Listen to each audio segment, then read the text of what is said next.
positivity, especially in case of this work from home. For example, who knew about work from home? What was work from home before February? Only a very small section of people, a very small group of people knew what it meant. But now everyone knows what is work from home.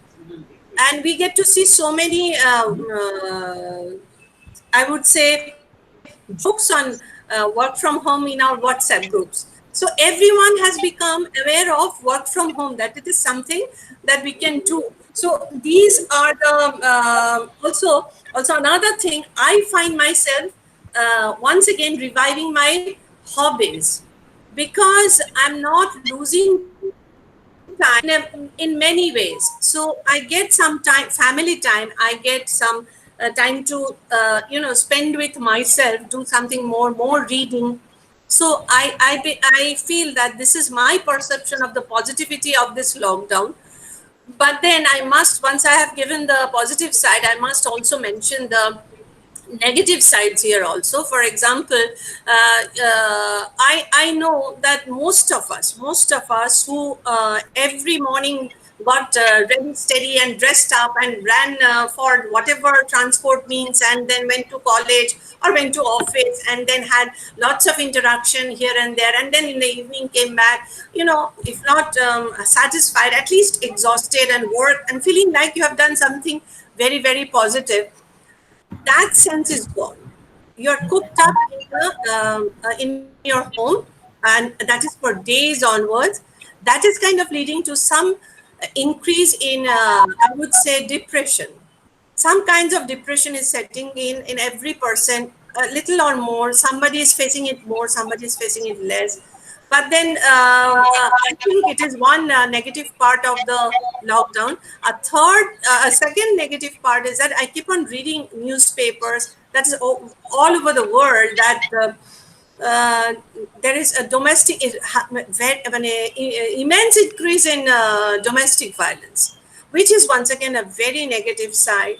Then if we consider the joblessness, that is a negative side. So what I feel today is that we should balance our positive sides, and try to deal with the negative side and go through this critical period. And today we are here, we are going to listen to three very erudite speakers on these topics. This is just an introduction, and once again I welcome all the speakers and all the participants to this webinar, which will definitely enlighten us on the topics of issues on ethics. Thank you. It was a very warm and very enriching introduction. Now I thank you, madam. Now I invite Dr. Sheta Luho, the IQAC coordinator of Bijoy Krishna Girls College, Howrah, to address the session. Good morning, everybody. On behalf of IQAC, I take the privilege to welcome our distinguished speakers, participants, colleagues, and our dear students to today's international webinar on ethical issues during COVID-19 lockdown. Lockdown has caused tremendous anxiety, stress, uncertainty in all fields of our life. In short, total disruption on our beautiful normal life.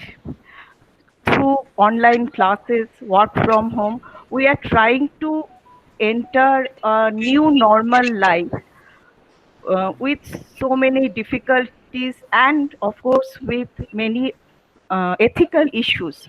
Amid this, the Department of Philosophy, that's my department, has taken a great initiative in organizing this seminar in collaboration with Ramakrishna Mission Residential College, Narendrapur. I extend my gratitude to Swami Shastroganandaji for his constant support and assistance. Thank you, all of you, for joining with us, and all the best to the organizer and conveners. Thank you. It was a very befitting address. Thank you. Now we have the main session. Dr. Anita Majumdar, the first speaker. She is a professor of philosophy and culture studies, Central New Mexico Community College, and Affiliate Professor, Women's Studies, University of New Mexico. Dr. Majumdar, please come on the screen.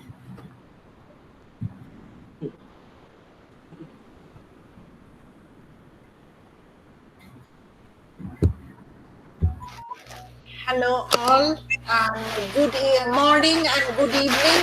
It's 11:15 after the PM, which is like almost a little 45 minutes to midnight here. So it's very interesting in the globalized world.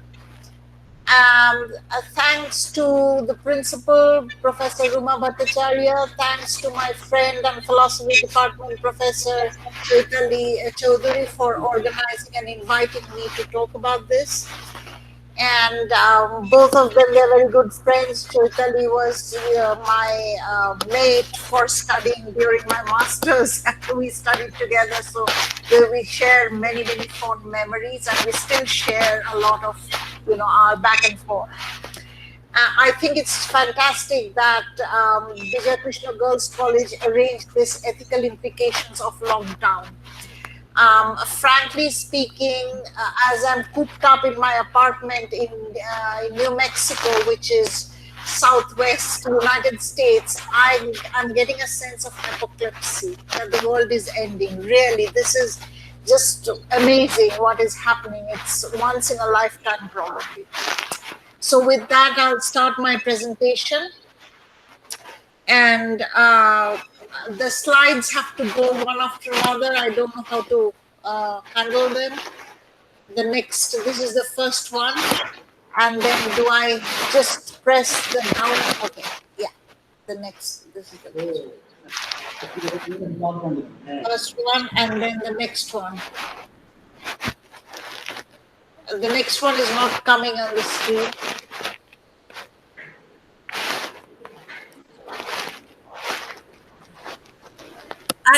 I'm just Okay. I'll just give me a minute. Yeah, sure. Yeah, there. Okay, thank you so much. Yeah. All right, so the next, yes. So let's first start with as philosophers, we always start with etymological meaning. And I will use three philosophers to talk about the ethical implications. The first one is Aristotle, the second one is Heidegger, the third one is Tolstoy, and then I'll end with a quotation from Yoga Vasishtha and Swami Vivekananda. So what is a lockdown? It's an artificial situation where individuals are confined to private spaces. Now, the question of public and private is kind of a very slippery slope. When in industrial society, when we talk about private, we mean the domestic sphere, the sphere of the family, where children and the family, the entire family lives, where children, women, children, and servants live. Typically, Aristotle used the word oikos for the public. Can we please go to the next slide? Thank you so much. For Aristotle, the word domesticity is the word oikos, from which we get the word economics. So what are the functions of the oikos of the household? Child production and reproduction. So of course this is the private sphere, and of course it has changed because our system of production has been taken over by the market, because the kind of population we have, we cannot produce things at home. When child rearing and bearing is still done within the market. In Aristotle, the oikos is the private sphere, where the master of the house, women, children, and slaves lived and participated in production, everything that our market does. And then there was the public place for police discussion. Now, with the Industrial Revolution, this private-public changed. Why? Because the market expanded. Now, the domestic sphere is a sphere of reproduction, mostly childbearing and child rearing, and of course, cooking, cleaning, and so forth. And there are various configurations of who lives within the domestic sphere. In many parts of the world, multi-generational family lives. In many parts of the world, it's nuclear family. Then there are heteronormative family, non-heteronormative families, and so forth. Mother, grandmother, 3 children. That's very typical, for example, in people of color in the United States. So in many developing nations, multi-generational family. And then the model of industrial revolution is the dad, mom, 3 kids. That's the nuclear family. That's more or less what the private sphere is, and its function is just more child rearing and child upbringing and participation in cooking, cleaning, and so forth. Can we go to the next slide?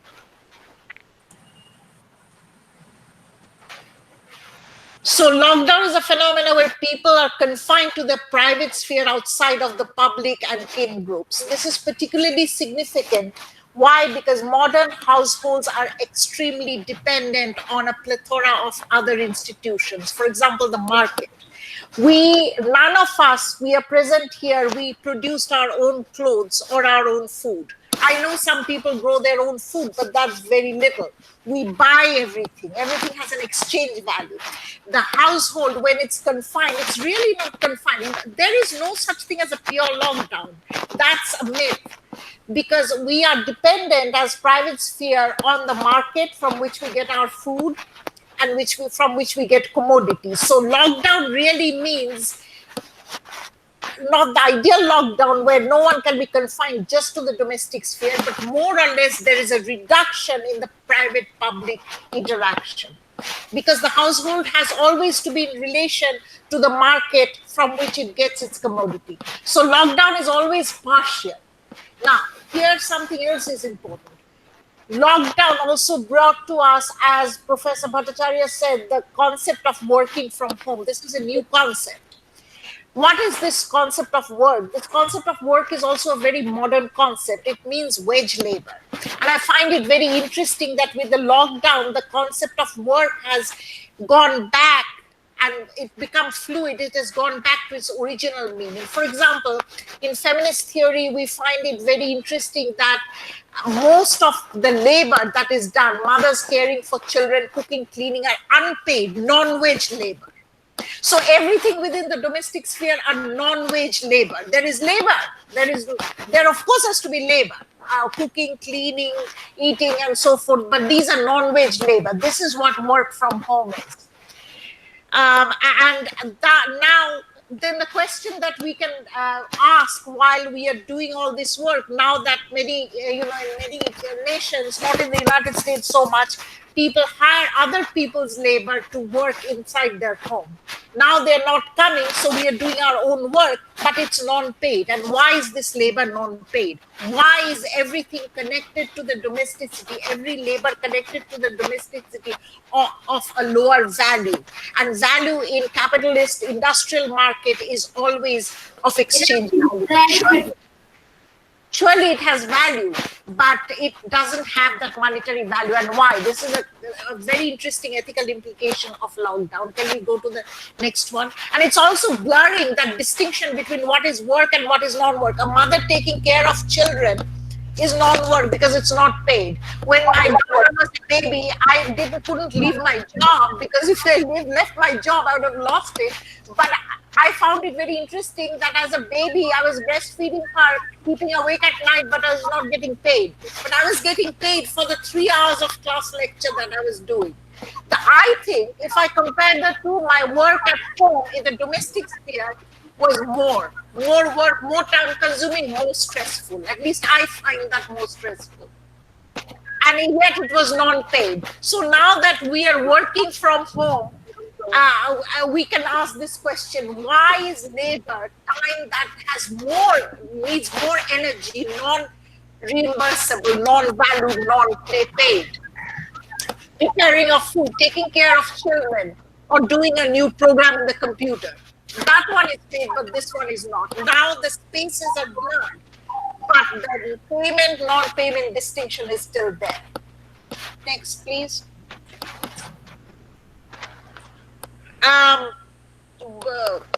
public. Okay, so those are the first things that I thought was very interesting and important.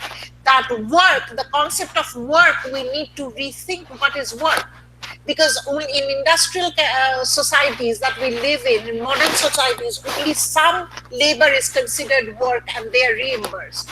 Others are not considered work. Now that the space has been blurred because of the lockdown, can we consider why is it that when I'm cooking, cleaning my own house, I'm taking care of my children, it's non-work, whereas when I'm going outside and putting my labor in the market, it is work.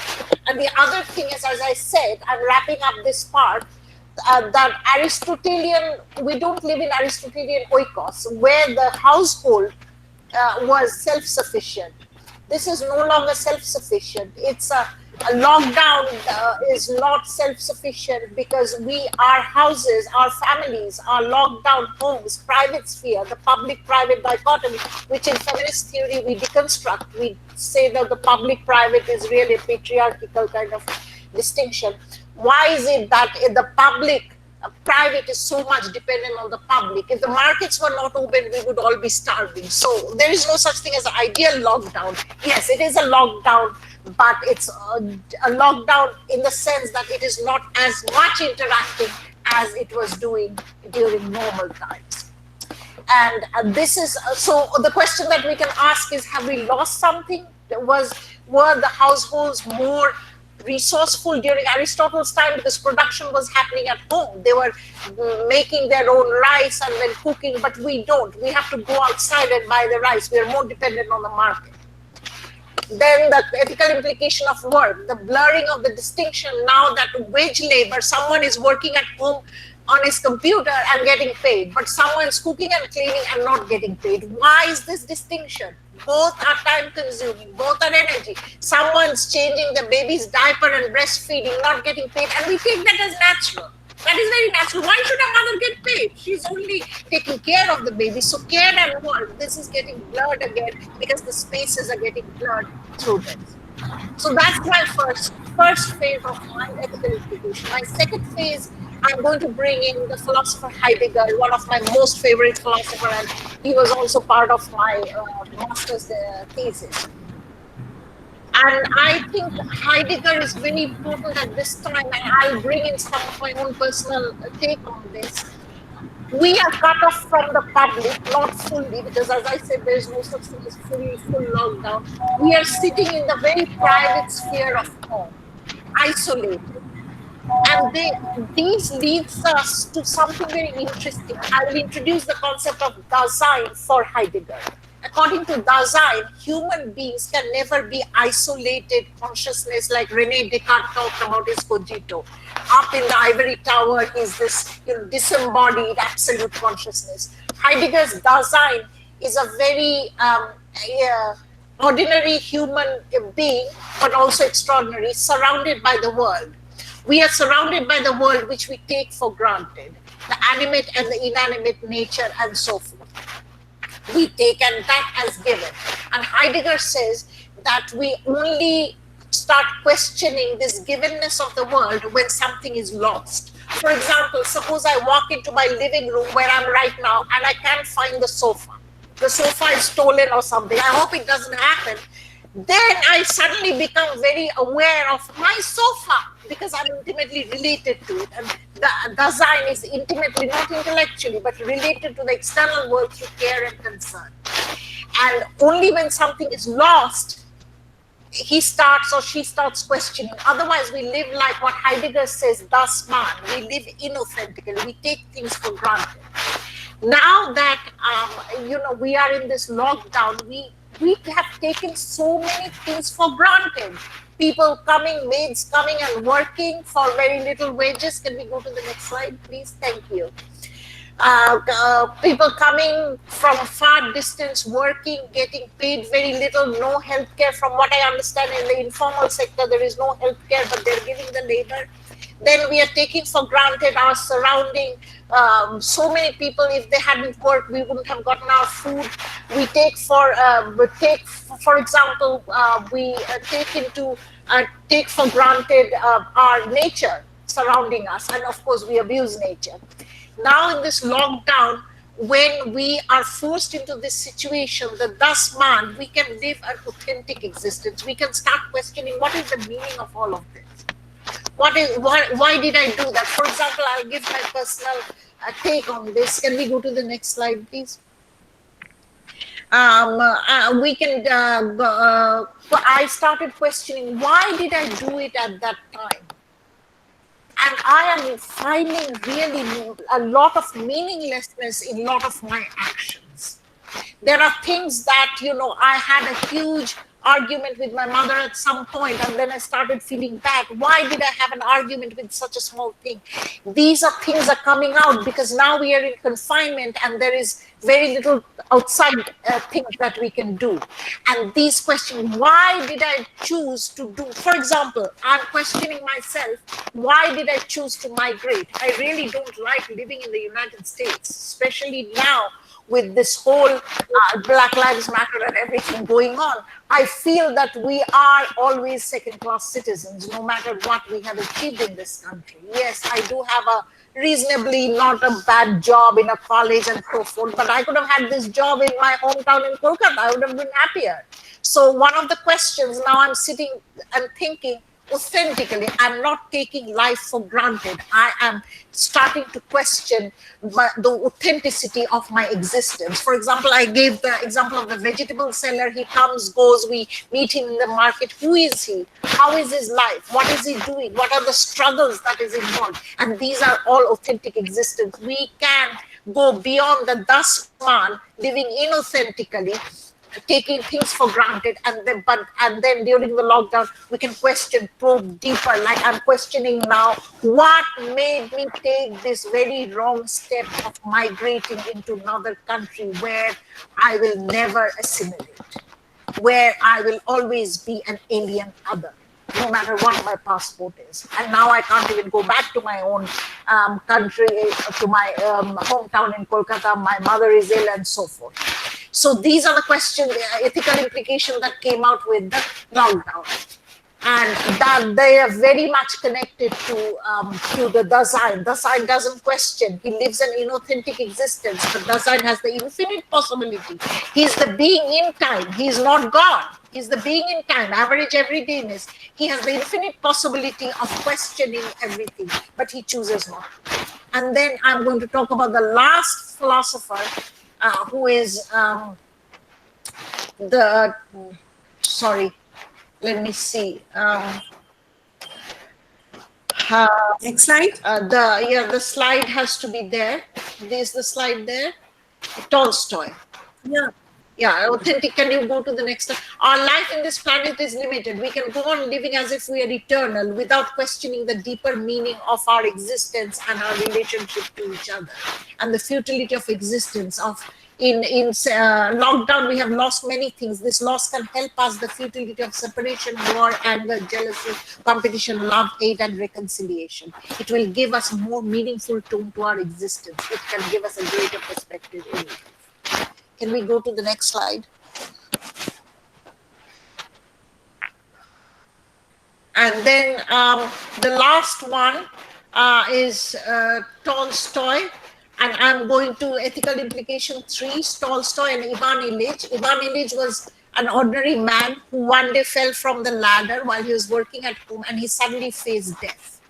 Being a very practical man, he never questioned death, but now he's asking the question, what is the meaning of all this? If I am not going to be here for eternity, then what is the meaning of my existence? And this is something in the lockdown. I am going questioning myself again and again and again about some of the stupidest things I did and messed up other people's life and messed up my life, but there is no going back. In confinement, we can start reflecting on the mortality of our experience, our deeper connectedness with the external world, the madness of rush and competition. See, I live in New Mexico. My daughter went to an Ivy League and now she's in MIT. She's back here because of the COVID in Massachusetts. And now I'm questioning, is it worth it?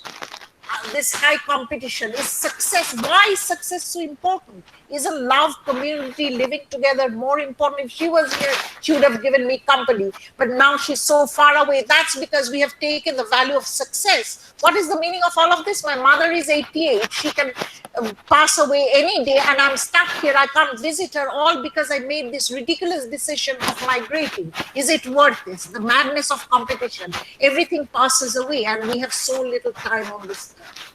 I will end this presentation with Yoga Vashishta and a little quotation from Swami Vivekananda. According to Yoga Vashishta, the world is a dream, an illusion. The past, present, and future are all illusions. Hence, one has to be detached. It's a fantastic. I mean, I love the Yoga Vashishta Sutra. I'm not going to go into detail about it. And what remains after all this realization. And I'm realizing this more and more because the separation from my daughter was so excruciatingly painful for me. And here is a quotation from Swami Vivekananda. And I'm going to end with the Bengali quotation. I'm going to, since everyone understands Bengali, and I love this because he says all that remains is love. Shono boli moromer kotha জেনেছি জীবনে সত্য সার এক তরি করে পারাপার ত্যাগ ভোগ বুদ্ধি বিভ্রম প্রেম প্রেম এই মাত্র। And I think we'll realize that. I'm realizing that through this. Thank you all very much. That was my presentation. There is a question. Renita, there is a question from Madhurima Bhattacharya of Sashikshayatin College. Is it then the wage of payment that decides a point of difference between a labor and work? Am I audible to you? Cannot hear you, Chaitali. Are you speaking? Yeah, I'm speaking. A question from Madhurima. Chaitali the unmute করো।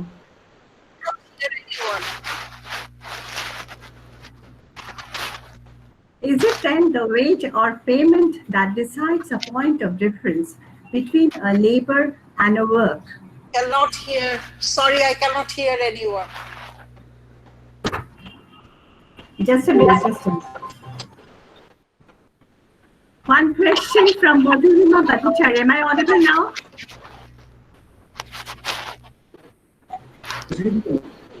Question from Madhurima Bhattacharya. Am I audible? No. Too much sound. Hello.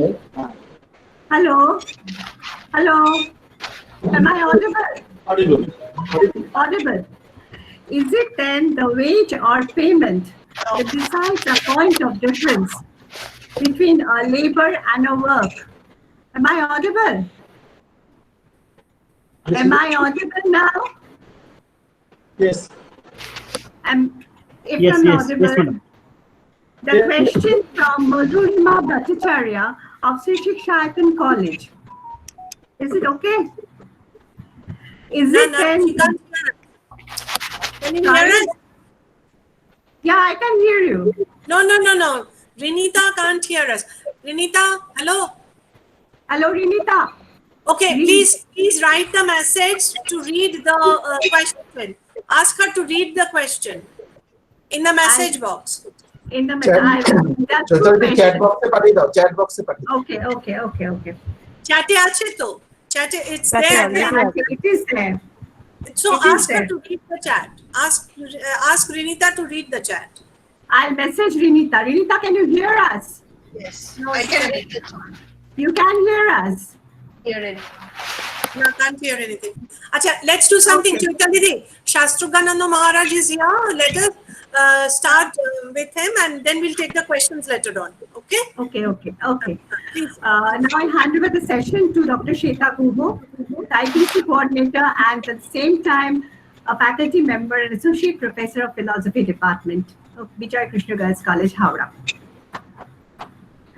Should I start now, madam?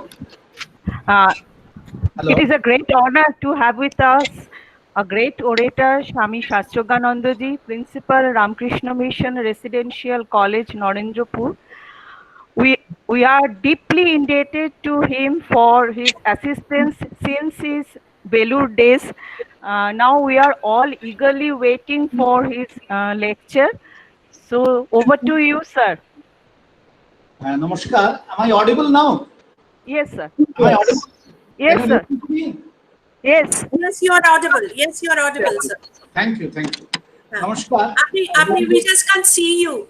Can you put the camera a little down? Then we can see you. Can you see me Yeah, now? yeah, we can see you now. All right. I understand. Thanks to everybody, especially to Professor Bhattacharya, Principal Madam of Bijoy Krishna Girls College, and also other faculty members of Bijoy Krishna Girls College and other participants, distinguished participants who have come over here in this webinar.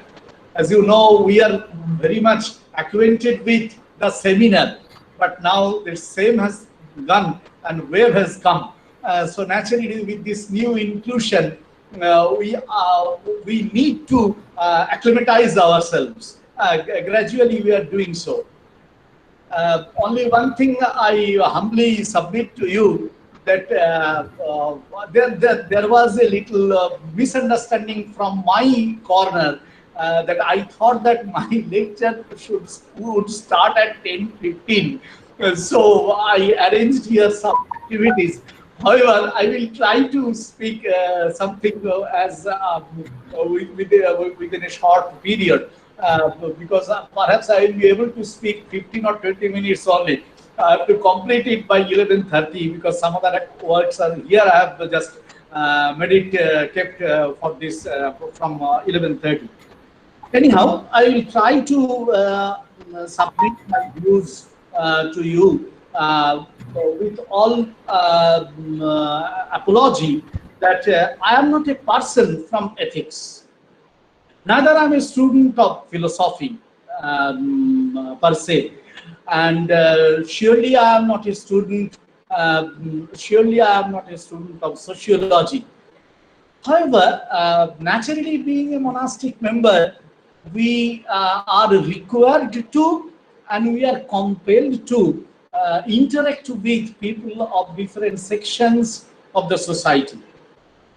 And in the case of this crisis, in this at the backdrop of this pandemic, really, I myself and my fellow brother monks have been able to interact with different types of people who have suffered or who have been suffering due to this pandemic, and also along with that came Amphan.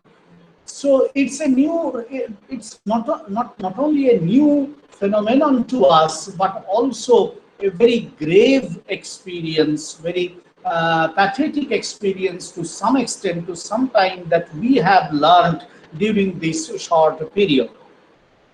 You see, whenever some crisis comes in our life, whenever crisis comes in our individual life, in our collective life, we feel that we need to combat with the crisis, with that situation, with some power, some extra power. Otherwise, we will fail. Otherwise, we will not be able to walk through that crisis situation. When we run the organization, when we run our family, when we work in our everyday life, we understand that whenever crisis comes, we need to have some extra energy. We need to have some extra power from any corner, either from within or from outside. But we need to have these to combat with the crisis. Now, this pandemic crisis, this COVID crisis, was really unforeseen to us. Was really, it was something for which the individual human or the collective human world was not prepared. We thought this is something, a disease. Even in the month of the January, when the newspapers were publishing that some part of our one neighboring country is being affected very much by this pandemic, by this disease, we were not so much anxious or were anguished by that, because we understood uh, anyhow something will be done, some medicine will come, or it may not come to us. But gradually we have seen the entire picture of this world has changed.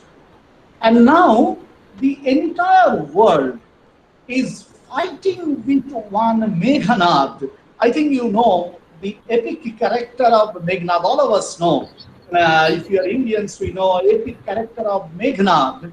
In the Ramayana, it came, who fought with Rama and Lakshmana. But in fact, when he fought with Rama and Lakshmana as Meghnad, he was not visible.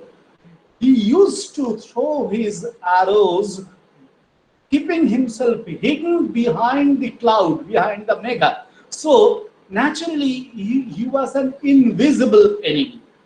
In this new millennia, this is a really new Meghnad has come to fight with us. And we are, in fact, really helpless, as we are seeing every day. Every now and then we are seeing. Now, the problem is not only this, that a new virus has come and the virus has become really viral. And it's not only so that it has created a threat to our life, but in fact, more, it has created such a situation where our human life, with its entirety, is being interrupted, is being hampered at every point of time, at every moment. What happens, you see? The virus has come, the pandemic started, and what we need to do, what we need to do, is it all right? What we need to do, we have been instructed to remain locked down. We were instructed not to go out. We were instructed to wear some masks, to use hand sanitizers, to avoid any crowd, not only crowd, even our office, not only office, to some, even our family members, our friends. We were not prepared for such type of attack. We were not prepared for such type of change, transform situation, only because of the advent of this new era Meghnad, this COVID virus. So really, we felt what to do. Our life, individual life, our individual life, our collective life depend on interaction, communication. Every time we like to have some communication with someone or other, and whatever it may be a digitized world, it may be the telephone, WhatsApp, Facebook, everything, which is created new paradigms of communication nowadays, maybe, but still, to us, sitting in a dining table with the family members, sitting in our office, sitting in our classrooms, in our teacher common room, and interacting, having plain adda with our friends and our kith and kin, our very close ones, we cannot part away with all these things, because these create our life. These sustain our life. All these things sustain our lives. At this backdrop, we started feeling that perhaps a new time has come when we need to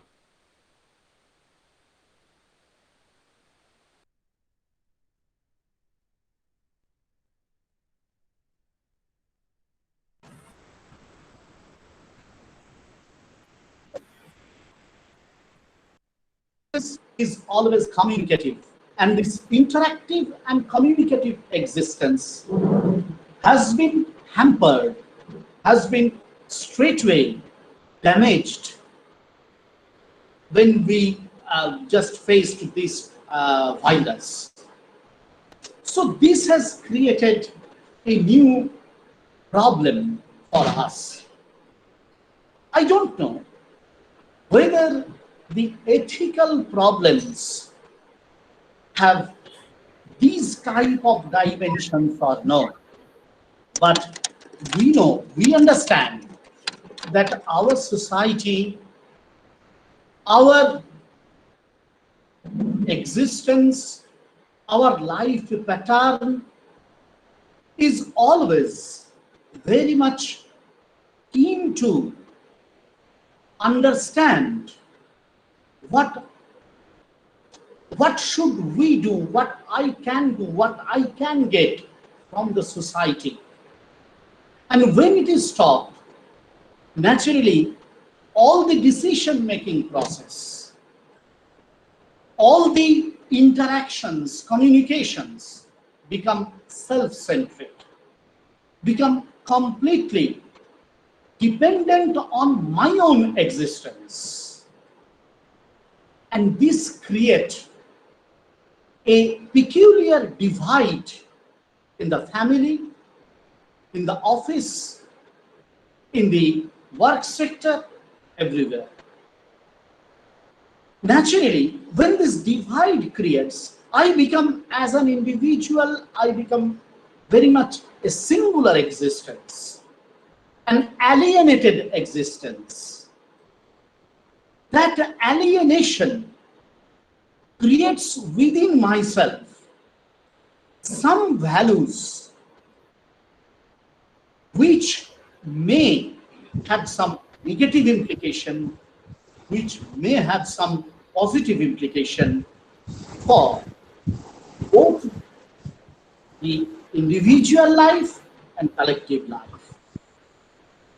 What I want to share with you, that when I become very much confined within my room, when I become very much confined with my own segregated, alienated existence, naturally, to me, it appears that I am not able to understand one's problem.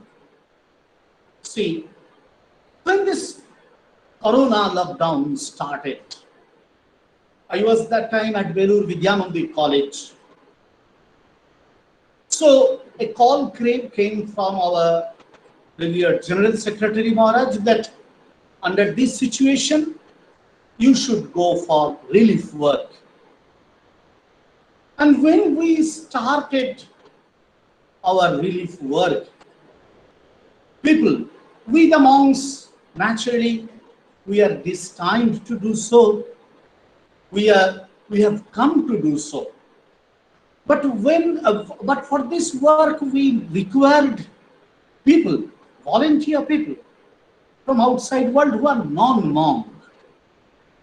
And naturally, from them, we found two specific groups of people who interacted with us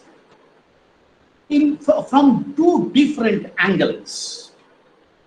One group told us, oh, what Swamiji, what Maharaj you are doing? You are going for this relief work. People for whom you are going to do this relief work, they may have this Corona positive, and then you will be attacked, and then it will come within the Velur Math, so and so.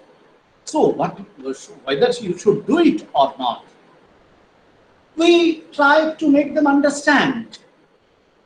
You see, it's true. It's a disease. It's very much it is contamination-prone disease. It is a contamination-prone disease. It's true. And it's also true that it may create damage to our individual life. It may create some pandemonium within our campus, it's true. But at the same time, is it not true that the people who are being suffered for this lockdown, we should go to them, we should reach out to them? Then the logic came from them. Maharaj, you don't understand, it's not so much necessary. Yes, for some days they are not getting work, so they are not getting paid, but they have their own money in the bank, so they will be able to carry on their livelihood for these few days. Because at that time, first it was 15 days lockdown, 15 days or 1 month, they will be able to carry on. We put the contrary, another logic. No, your logic is not true, because these people, this type of people may not have the bank account. Like this, we went on telling. But they were not very much convinced. They once and again told, no, Maharaj, we will not go, because our life is precious. What will happen if I am being attacked? What will happen if I becomes contaminated, and then my family, all these things will go on. We told, all right, you remain in your room, locked down, but we need to go.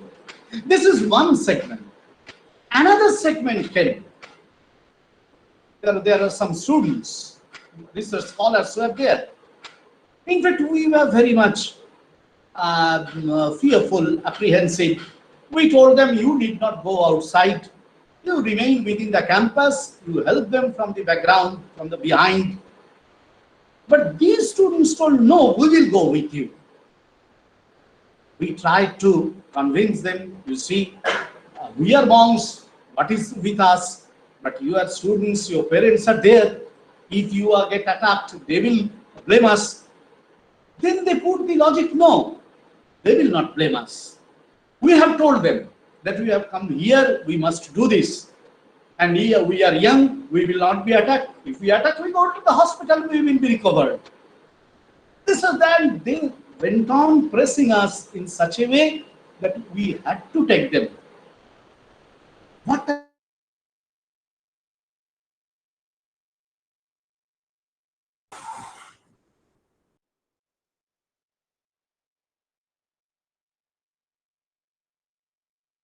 behavior in our value system? The people who objected us, told us not to go. They thought that it is better to remain as much as possible within the room. Not that they were selfish. They helped us financially, but they were fearful. Fear of life, the question of life and death. We can't equate that. And other group, they were another set of values. Is it not so that they don't have fear of life? Is it not so that they don't have the question of life and death? But at the same time, they thought that this is time that they should prove that they have a specific ideology at the background. They should prove they have imbibed some values which have some lofty dimensions. And to them, even the question of becoming sick, even the question of death was ignored. You see, always crisis creates, any type of crisis creates this type of value crisis as well. The crisis we are facing is a physical one, completely dependent on our body. This bodily crisis or physical crisis creates a social crisis, creates an ethical crisis, a value crisis. Now, with which I began, I told that to combat with crisis, we need some energy, power, enthusiasm, inspiration. And naturally, if we go on combating this internal or external power, this internal or external inspiration will ultimately help us, will ultimately show us the pathway through which, despite the existence of the question of life and death, despite the existence of the crisis, in the midst of the crisis, we will be able to live a life of great happiness, loftiest pleasure. So you see, to me, the crisis, this pandemic, has provided a new learning experience, which has created a value crisis. And I have experienced that to overcome this value crisis, to tread on the path, even in the midst of this dire value crisis, we need to have some introspective approach in our life that will ultimately find out an inspiration from within and from without, a true ideal that will lead me towards the expectation, towards the establishment of a better lifestyle. I think all crises are like this. I believe that this particular crisis is teaching the entire humanity how to make our life more meaningful, more positive, even in the midst of the question of life and death. This pandemic is compelling us to introspect within ourselves, to understand by ourselves that surely, even in the future, more such situations will appear, but the fear will never give me a solution. Rather, a fighting spirit, an inspired, combating approach with all precautionary measures, with all required preventive measures, will give us a true path to live our life. And I think even when this will end, the humanity will not forget this. Humanity will go on, learn and learn. The learning experience is really a great one. I have seen. Till more days are there.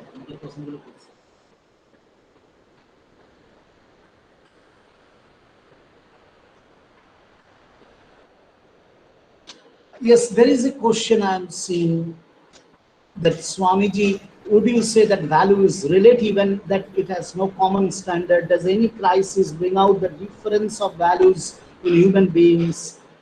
You see, values are related to some extent, but the very term value is not relative. the deployment of value, the nature of value, the utilization of the value system, the constitution of the value system may change, may be required to transform itself from one society to another, from one time to another, from one situation to another. But the very concept of value, whatever may be its criteria, whatever may be its nature, whatever may be its deployment procedure, can't be changed, can't be relative. And there lies the common standard. That common standard is always determined by the need of the time, by the need of the space, by the need of the human individual or the animal individual. But at the same time, it's true that crisis, as I have told, that crisis sometimes invites the difference of value, the difference of values in this sense that someone is grasping one set of values, some other are grasping other set of values. So naturally, these two sets of values are two types of human groups, or it may be multiple types. I have given you only two types, not that this is very much this is a very exhaustive one. There may be multiple types of values. So it depends upon surely the individual. But what I have told, that positive values, that Principal Madam told in his welcome lecture, really that's very good, that some positive values are always welcome in human society.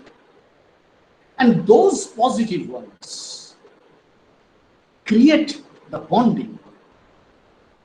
Those positive ones provide the new dimensions, usher in the new types of ways that will enable us to live in the midst of different type of crisis. I think I've told much, as I have told my time. Yeah, that was a fantastic answer to my question. Thank you very much, Swamiji, for the answer. But we have to listen to you once again on values some other time. Thank you very much. Thank you. Namaskar. Namaskar. Namaskar.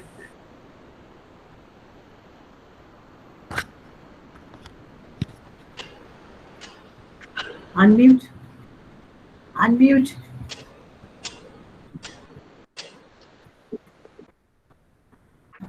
Thank you, sir.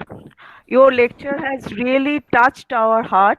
It is true that we are missing our staff room adda and interaction with students, and definitely debate with our so thank you again for your enlightening speech. Thank you, sir. Over to Jhuma. Now it is the time for the eminent speaker, Dr. Gargi Goswami, to address the session. Dr. Gargi Goswami, Assistant Professor of the Department of Philosophy, Jadavpur University. Please, Madam. Thank you so much, Jhuma. Am I audible? Okay. Yes, Madam. First of all, I would like to congratulate and thank Bijoy Krishna Girls College Department of Philosophy for such an enriching webinar they have organized. I was really very much, we can say, enriched and fulfilled by the talks of the earlier two speakers, Dr. Anita Majumdar and Shamiji. I also take this opportunity to thank Dr. Ruma Bhattacharya, who is principal of Bijoy Krishna Girls College, and Dr. Shweta Guho, Coordinator IQAC, for inviting me here. My heartfelt thank goes to Jhuma Pal and Dr. Choitali Chaudhary for organizing it and inviting me. And I have a special relationship with Jhuma. She has been my student when I taught at Chandanagar College, and then when she joined Jadavpur for her postgraduate studies, she was there. And she's a very bright student of mine, and I'm very proud of her at this juncture. I thank all the participants too for taking time of their busy schedule to attend this seminar. Now, Juma told me that I need to actually talk about certain ethical issues out here when I am going to present in the webinar. So I will begin with my presentation through my PPT. Is my PPT present? Is my PPT visible? Yes, madam. Okay. So I gave my topic as lockdown, some ethical concerns. Now, as we listened to two speakers from the morning, and also to the principal ma'am, we have seen that lockdown has impacted our lives in a very unnatural way. It is something to which we are actually not accustomed. We have not seen it at any point of time. We have not gone through such a situation at any point of time. So this is an unnatural situation to us.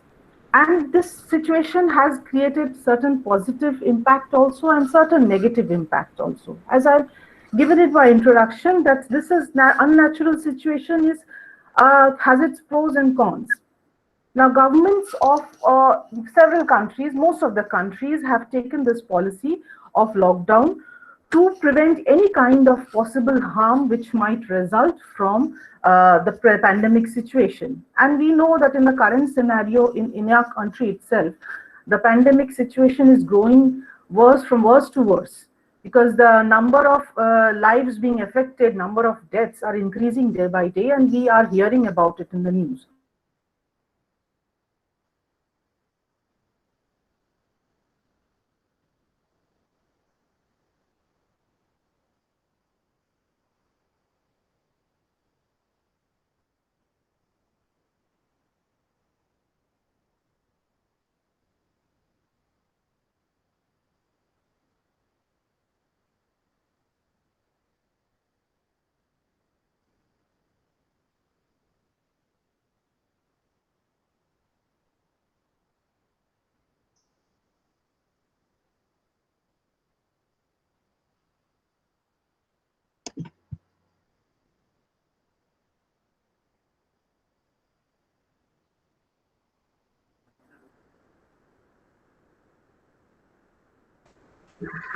I think her connection is gone. I think her connection is gone. Oh, Just let us give her a few minutes. She'll come back definitely. I think she's not realized it. Let Jhuma call her. No, I think somebody has written, Omit likheche. Madam, you're portable. Just Jhuma আছো? হ্যাঁ আছি madam বলুন। তো একটু phone করে বলো যে মানে আচ্ছা বুঝতে ঠিক পারিনি। আছে, বলছি।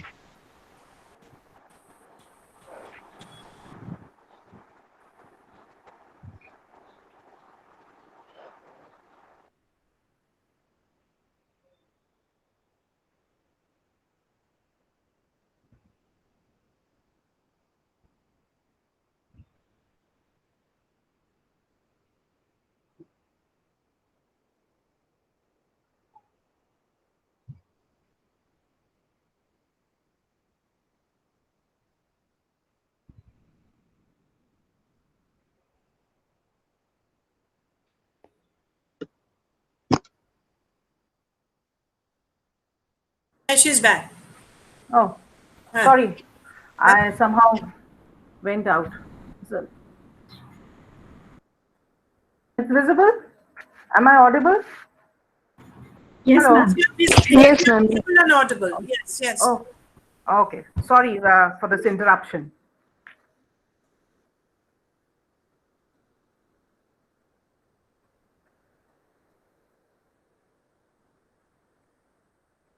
Hello.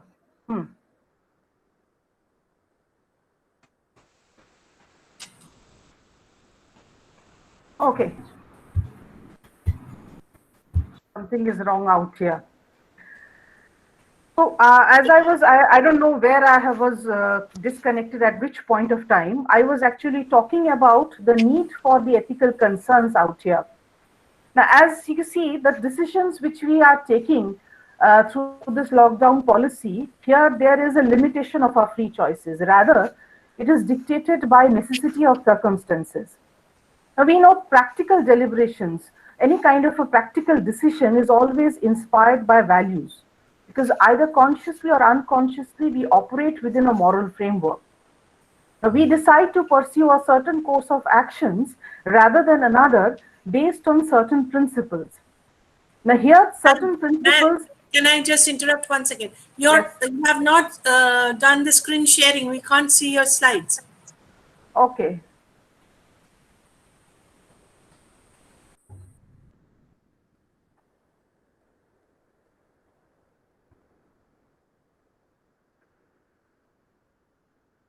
Visible? Yes, visible. Okay. As I was saying, that we pursue a certain course of action rather than another because we deem certain principles more important than another. This is obvious when we face conflictual difficulties, for instance, saving lives and preserving freedom. And we ultimately follow a certain road because of our deep philosophical commitments.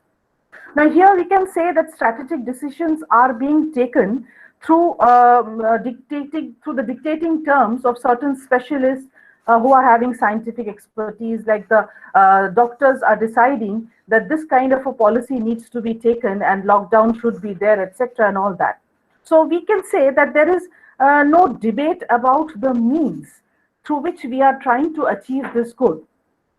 Now, here the debate is actually about the ends. Now, what is this debate over the ends? First of all, we have to recognize the end, that what we are trying to achieve through this kind of a policy. Now, the good life, if we say that we want to have a good life, a safe life, as we have seen in most of us have given our display profile or profile picture as stay safe, stay home, stay at home. So actually we want safety, we want the goodness of that safety. So good life in a community, says an old tradition, goes back to our Greek philosophical roots. As we heard Madam Majumdar in the morning about from Aristotle, that there is a oikos. So what clearly emerges in front of our eyes these days is that we can't understand ourselves as individuals. We are members of a community. Here, my life depends on what other people around me do. My best efforts will count nothing without everybody else's best efforts. More than ever, this epidemic requires us to think and act in solidarity, which literally means being strong together. This solidarity is necessary not only in action, but firstly in the way we frame and approach our problems. We are here operating in fear and isolation under the pressure of unprecedented events. We hear that we are forced to trade different values against each other. But to think according to an ethics of solidarity means that conflicts and tensions should be framed not in terms of opposition, but as if they all together threaten to the same end. Now, here the dilemmas are not to be addressed in terms of exclusive interests. For instance, should I care for the sick or for the one who might lose his job?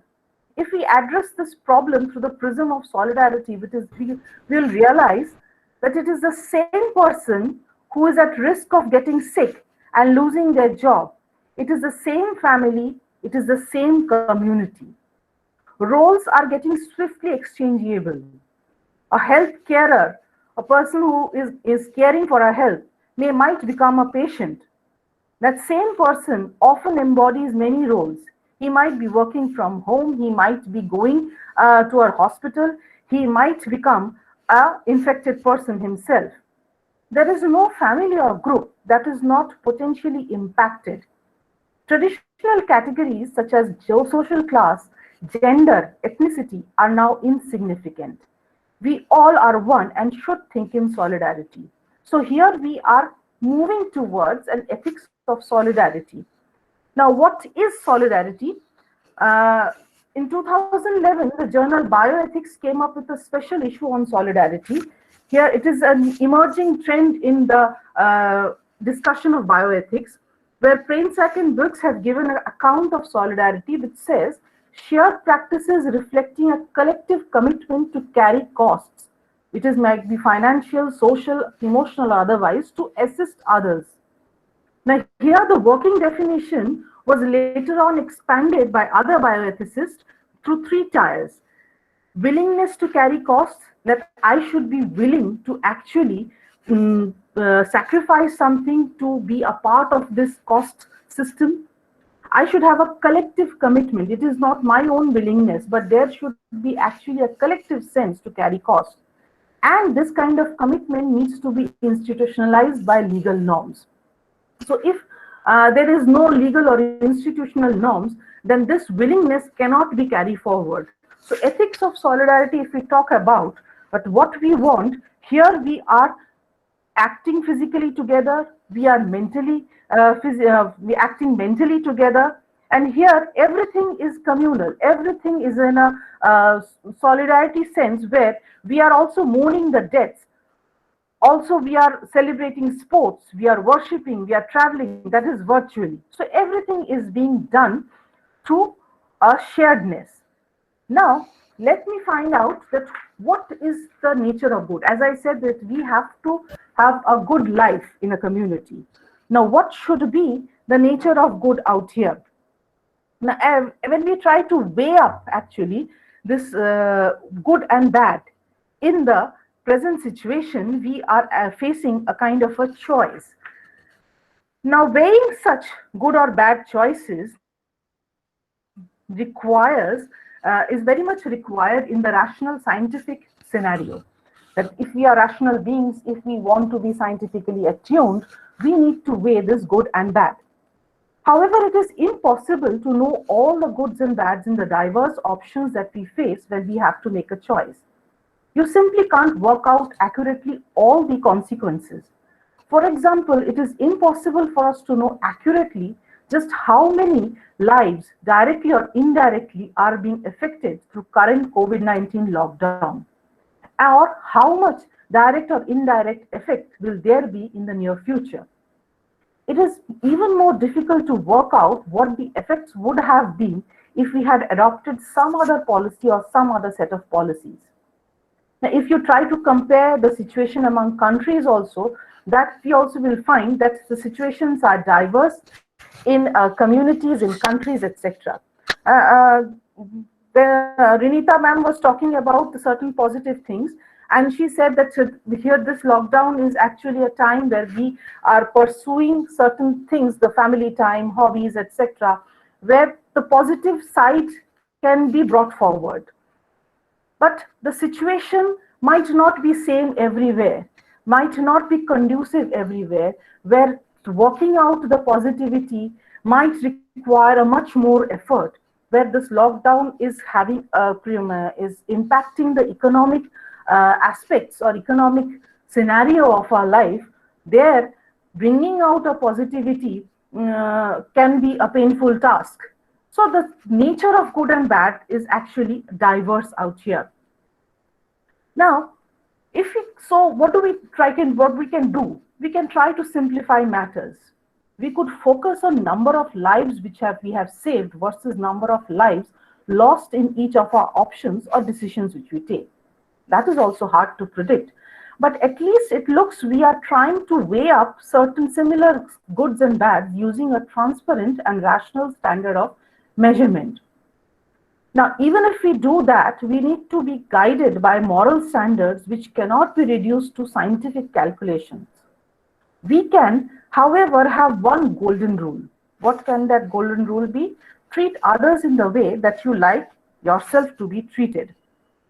Only if this ethical standard of judgment is followed, Honestly and consistently, can we be sure the choices we make, the structures we create, are not based on merely apparent rational beings, but are also based on fair and just choices to respect each and every person's dignity? So here the golden rule will include the solidarity aspect, it include the avoiding of selfishness aspect, include avoiding moral blindness, include coming out of our prejudices, include coming out of selfish partiality.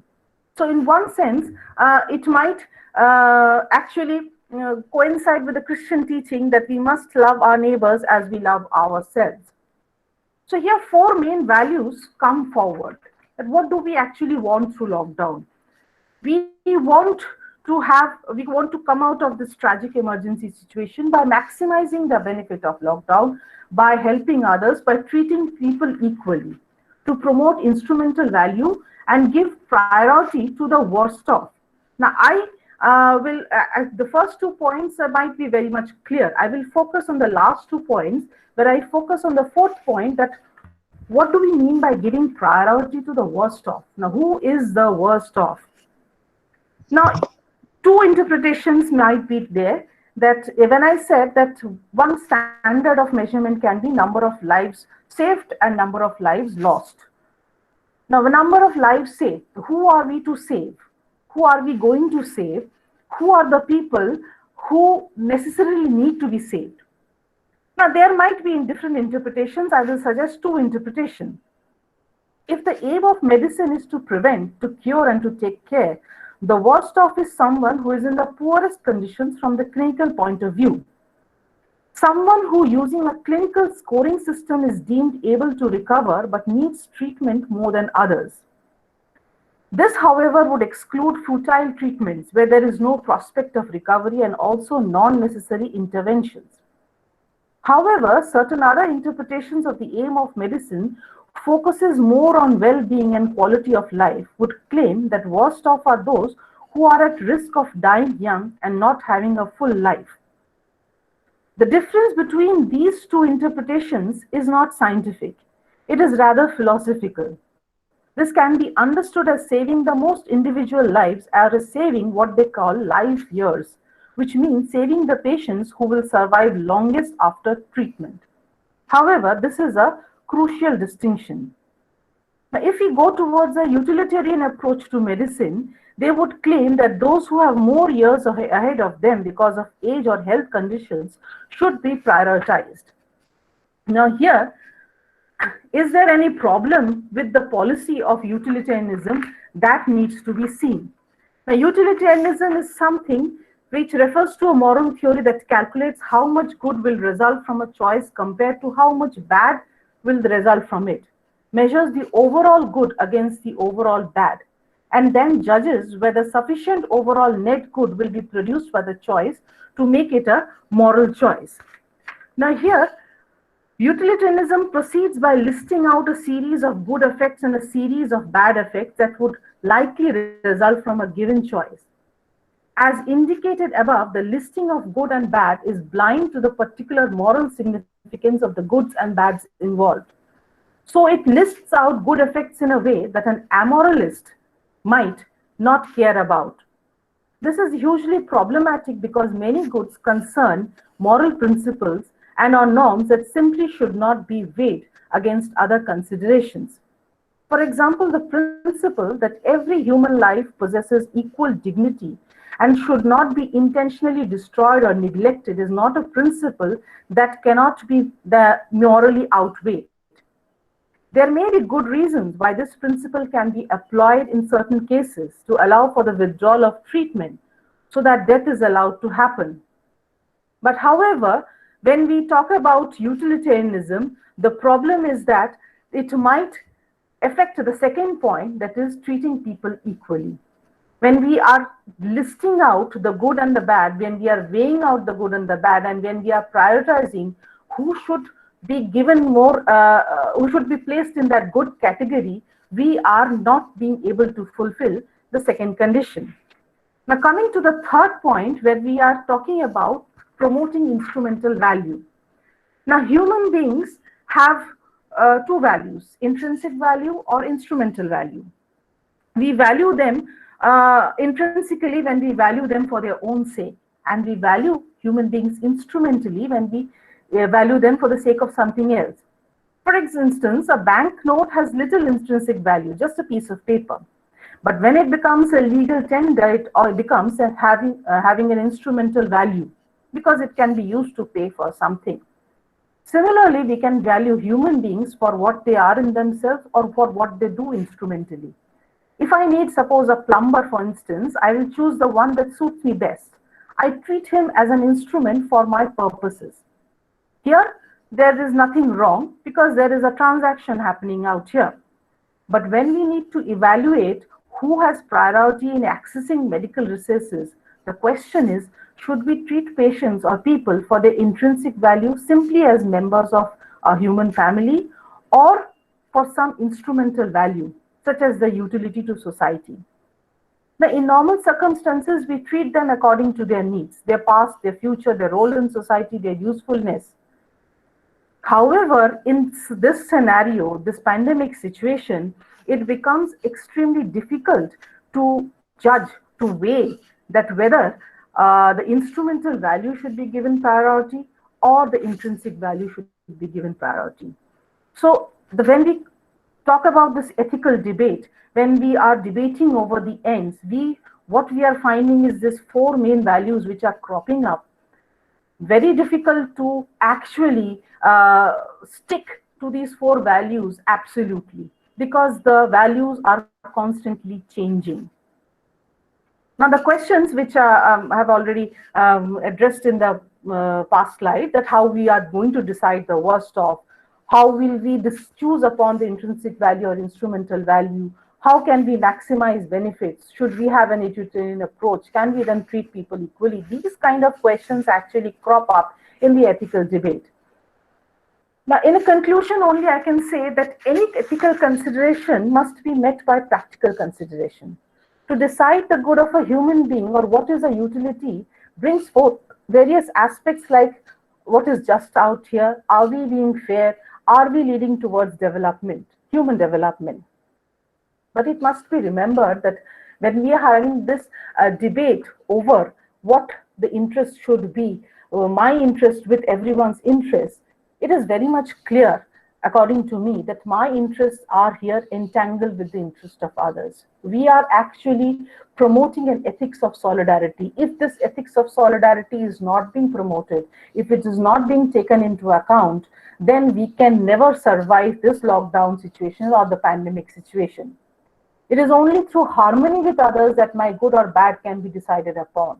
The end here is harmony achieved, and that should be given priority. As we say in the Indian ethical system, that harmony is something which I have with my fellow beings, I have with my family, I have with nature. Now, the situation, the current scenario, the crisis which you are facing is probably due to a certain amount of disharmony which had been brought about by human actions. Human actions have been itself responsible for bringing about this disharmony. And this lockdown period is actually telling us or teaching us what is the priority here, things which we had been taken for granted for so many years. As Vinita ma'am was saying, that we had taken for granted this going outside, we had taken for granted the domestic help which comes here, we had taken for granted the market from which we buy our groceries. The things which we had taken for granted were actually the things which had helped me to survive, and vice versa also. So my harmony is actually with others. So if I want to preserve my interest, I need to preserve the interest of others. And in the present lockdown situation, the only ethics which crops up is the ethics of solidarity. Thank you so much. Thank you, madam, for such a wonderful session. We are enlightened and enriched. There are few questions in chat box. I have chosen randomly from them. Professor Somdatta Bhattacharya from Kuch Bihar Panchanan Burma University wants to know your opinion about the policy of lockdown versus serious economic crisis, a crucial moral dilemma. Okay. Thank you, Somnathari, for such a beautiful question. Now, this policy of lockdown versus serious economic crisis, both of them are a crisis actually. Both of them are placing us in a very tight position. Now, as I said, that here it is very difficult to weigh the good or the bad of a lockdown. You cannot just say that yes, this lockdown has created a certain good impact on us. Considering the economic crisis which is going on, this lockdown is affecting several lives where which I might not have any idea about also. So this moral dilemma, wherever there is a debate about the value system, a moral dilemma is out there. We have to face that moral dilemma. But uh, you just cannot decide upon one horn. We are actually, you can say, swaying to and fro between the two horns of the dilemma. At present, I can say only about this much about this. Thank you. And we have a question from our principal, madam. Will practical consideration always be ethical? Okay, thank you, ma'am. Practical considerations are affected by our ethical concerns. When we are taking any practical decisions, we are definitely having our ethical consideration in the background. And that practical consideration also has an implication over the ethical considerations, which are later to be taken into account. Because if they don't go by hand in hand, then there will be actually a dichotomy, there will be actually a kind of a difference, a discord.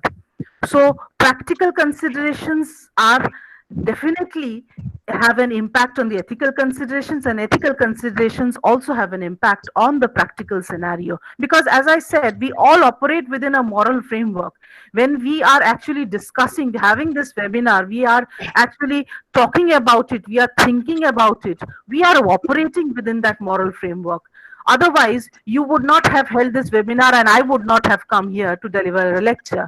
So the moral framework is always there. Any policy maker who is taking any policy decisions is considering what the ethical impact will be.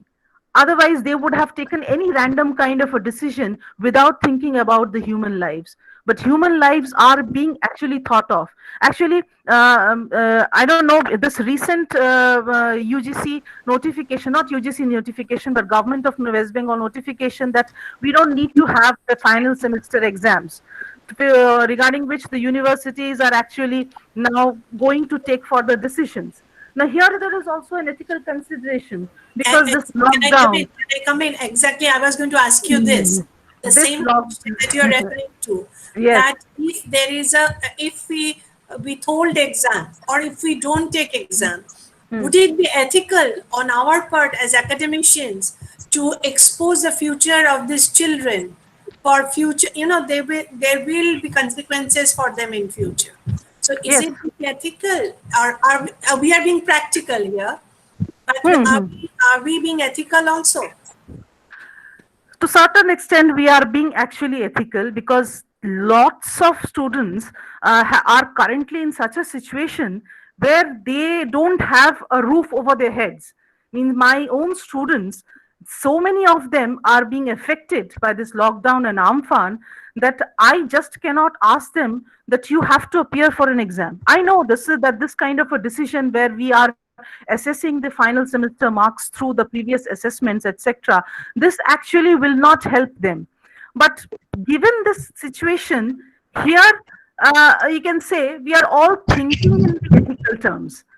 It might not be practical, might not be ethical for many. As you say, it may be relative. Here it is difficult to weigh the good and bad. But in the present situation, maybe it is being considered that it is ethical for the students and it is practical for the students also.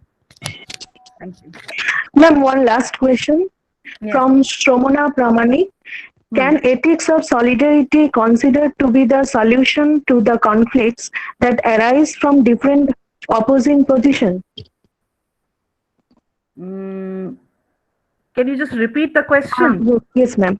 Can ethics of Okay. solidarity be the considered to be the solution to the conflicts that Hmm. arise from different opposing positions? Thank you, Sramona. I won't say the solution, I would say a solution to the conflicts that are arising from different opposing positions. See, ethics will always involve dilemmas, ethics will always involve conflicts. If there were no dilemmas, no conflicts, there would be no point in having discussions and debates. We would have just decided that yes, this is one single rule. If you follow this rule, you are ethical. If you don't, you are non-ethical or unethical. So, ethics of solidarity is one of the solutions in the present situation, as I said, where we can actually think of ourselves, we can think of others in a community, we can work interactively, we can work together to actually alleviate some of the conflicts which might arise. Thank you.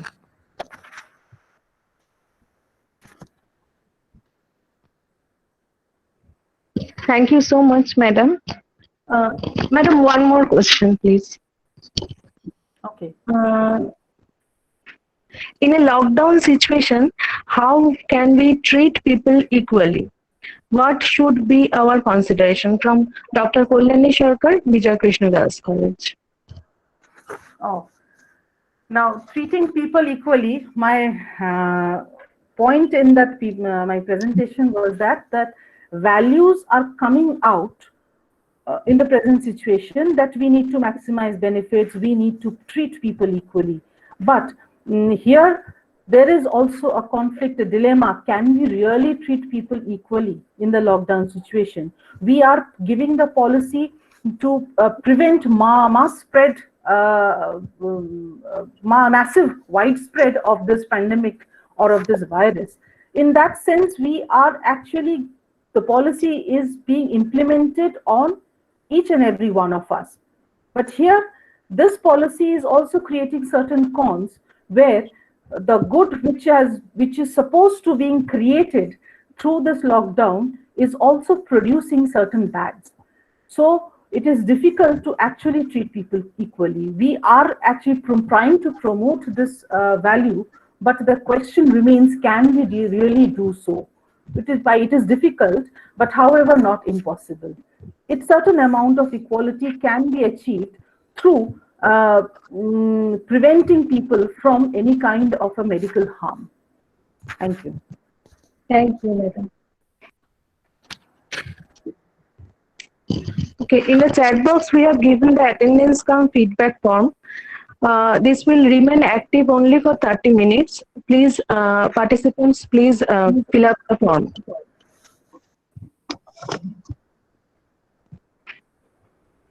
Okay. Can we go for Thanksgiving session? Yes, Juma. Okay. Now this is the Thanksgiving session, and first of all, I'd like to thank our principal madam, Dr. Ruma Bhattacharya, without whose inspiration and sincere support, this international webinar could not have taken place. Next, I would like to thank our resource person, Swamiji. You have been kind enough to take out time for us from your busy schedule, attended the session and provided us with valuable inputs. Thank you very much for that, and also for your consent for the collaboration of the webinar with the Ramakrishna Mission Residential College, Narendrapur. Dr. Anita Majumdar, there is a big time difference between Kolkata and your place, and so far I know it is almost 12 and a half hours. It is quite late now in your place, but still you have taken interest in the session and provided with valuable information. Thank you, madam, for your nice gesture. Dr. Gargi Goswami, thank you, madam, for your valuable address and keeping us so updated. Thank you. Our heartfelt thanks for our IQAC coordinator, Dr. Shweta Guho, whose support went a long way in making the webinar successful. Our heartfelt thanks to the moderator, Dr. Anita Majumdar, without whose support it would not have been possible to make the webinar successful. At the same time, we convey our sincere thanks to Dr. Bhaskar Choudhury, who has skillfully designed the webinar flyer and also the certificates. Finally, I thank all our team members of the Philosophy Department, Bijoy Krishna Girls College, whose joint effort have made the webinar successful. Thank you so much. Thank you all. Thank you all. Thank you. Thank you. Thank you. all. Okay. Thank you so much. Thank you. Has Runita left? Runita leave করে গেছে? আমি এখন leave করছি. Thank you all. Thanks very much. Thank you, madam. Thank you so much. Runita, thank you for staying up so late for us. এতক্ষণ বসে Nita, আছেন। there were 2 questions for you, Nita. I have messaged you to WhatsApp. Okay. Bolo, what are the questions? The questions are, just a minute, let me find it out. একদম প্রথমে ছিল। From Madhurima Bhattacharya, can you hear me? Yes, I can hear you now. From Madhurima Bhattacharya, Sri Shikshayatan College, is it then the wage or payment that decides the point of difference between a labor and a work? Another question is there from Shayantan Hajia. What is publication ethics? Okay, is it tender, wage or payment that differentiates between wage labor and non-wage labor? That's one of the ways you can distinguish childcare by a mother is non-paid labor, whereas work in a computer is paid labor. But that's not the only difference. I think one of the main differences is interpersonal. The care labor is interpersonal, whereas the commodity labor is not interpersonal. What was the second question?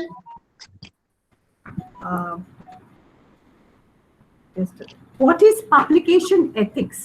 What is publication ethics? Publication ethics is concerning, it's a whole politics of publication. That publications are valid to the point, not plagiarized, and there is a huge ethics of footnotes. It's come out, it's very interesting. What are footnotes and can a text be understood without the footnotes? What are the relevance of footnotes to the text? For example, in philosophy, we say that the entire Western philosophy is a footnote to Plato. What does that mean? So, Thank you very much. Thank you. And I'll take my leave. And It's very late for you. It's it's almost 1 o'clock, 1 a.m. Thank you all. Good night, Anita. Good night. Thank you, madam.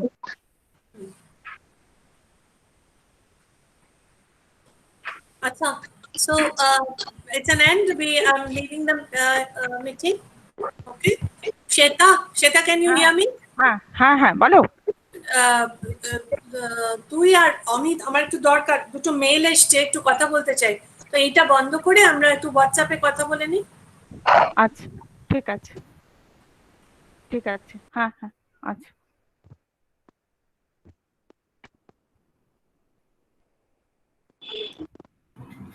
আর কিছু বলার আছে আমাদের? না, ডান। ঠিক আছে। ওকে, by. হ্যাঁ, চলো by.